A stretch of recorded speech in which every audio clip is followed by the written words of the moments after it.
अहमदनगर जिल्ह्यामध्ये केंद्रीय मंत्री नारायण राणे यांचा दौरा पडला असता परेड ग्राउंड येथे सुरुवातीला मराठा समाज बांधवांच्या वतीने काळे झेंडे दाखवण्याचा प्रयत्न केला होता, परंतु त्यांना तात्काळ पोलीस प्रशासनाने ताब्यात घेतले। परंतु त्यानंतरही मराठा समाज इथे कुठेही शांत बसला नाही। त्यानंतर मराठा समाजाने शिल्पा गार्डन येथे तीव्र स्वरूपामध्ये काळे झेंडे दाखवून त्यांचा तीव्रपणे निषेध केलेला आहे। नेमकं कोणत्या कारणामुळे त्यांनी ती काळे झेंडे दाखवलेले आहे, आपण थेट त्यांच्या प्रतिनिधीशी चर्चा करूया। नमस्कार, जय शिवराय। तुम्ही काळे झेंडे दाखवण्याचं नेमकं कारण काय, उद्दिष्ट काय? मराठा समाजाचं मनोज पाटील जरांगेंनी जे आंदोलन चालू केलेलं आहे, ते आंदोलनाला ज्या वेळेस BJP पुरस्कृत जेवढे नेते होते त्यांनी सगळ्यांनी शब्द दिलता का आम्ही सगळे सोयरे व तुम्हाला OBCतूनच टिकणार आरक्षण देऊ। ज्या 4 मागण्या होत्या त्या 4ही मागण्या ज्यावेळेस वाशीत त्यांनी मुख्यमंत्री एकनाथ शिंदे साहेबांनी दिल्या आणि मग त्यानंतर मराठा समाज पाठीमागे आला। छत्रपतींची शपथ घेतलेली होती म्हणून आमचा पूर्ण विश्वास होता का आता आमच्या मागण्या मान्य होणार आहेत। पण ज्या वेळेस त्यांनी आम्हाला फसवं आरक्षण दिलं, ज्यावेळेस एक दिवसीय अधिवेशन बोलवून त्यांनी 4ही मागण्यांचा कुठेही उल्लेख न करता त्यांनी फक्त आणि फक्त 10% आरक्षण ज्यावेळेस लागू केलं आणि स्वतःच अंगावर गुलाल घेतला, त्यावेळेस आम्हाला समजलं का प्रत्येक इलेक्शनच्या तोंडावर मराठ्यांना हे फसवणार, मराठ्यांचे मतं घेणार।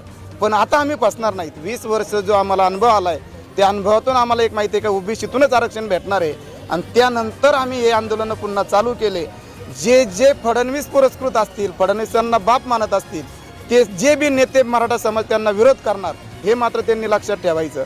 आणि आता जे लोकसभा तोंडावर आहे त्या लोकसभेच्या तोंडावर ज्यांनी या फडणवीसचं ऐकून, या टरबुजाचं ऐकून आज जो कोंबडीचोर नगरमध्ये आलता, कोंबडीचोराला हे माहीत होतं, त्यांनी पाटलांवर तोंड सुख घेतलं। पाटील म्हणजे काय मराठ्यांचे नेते आहेत का हे त्यांनी सांगितलं। पण जो एक पाटील, एक मनोजदादा जरांगे निस्वार्थीपणे जर समजा 1 कोट मराठा 2 कोट मराठा गोळा करतात, याचा अर्थ मराठ्यांचा नेता 100% मनोज जरांगे पाटील आहेत म्हणजे आहेतच। आणि हे त्यांना दाखवून देण्यासाठी आज नगरमध्ये तो आला असता, त्यांना काळे झेंडे दाखवून त्याचा निषेध करणं हे आमचं काम होतं।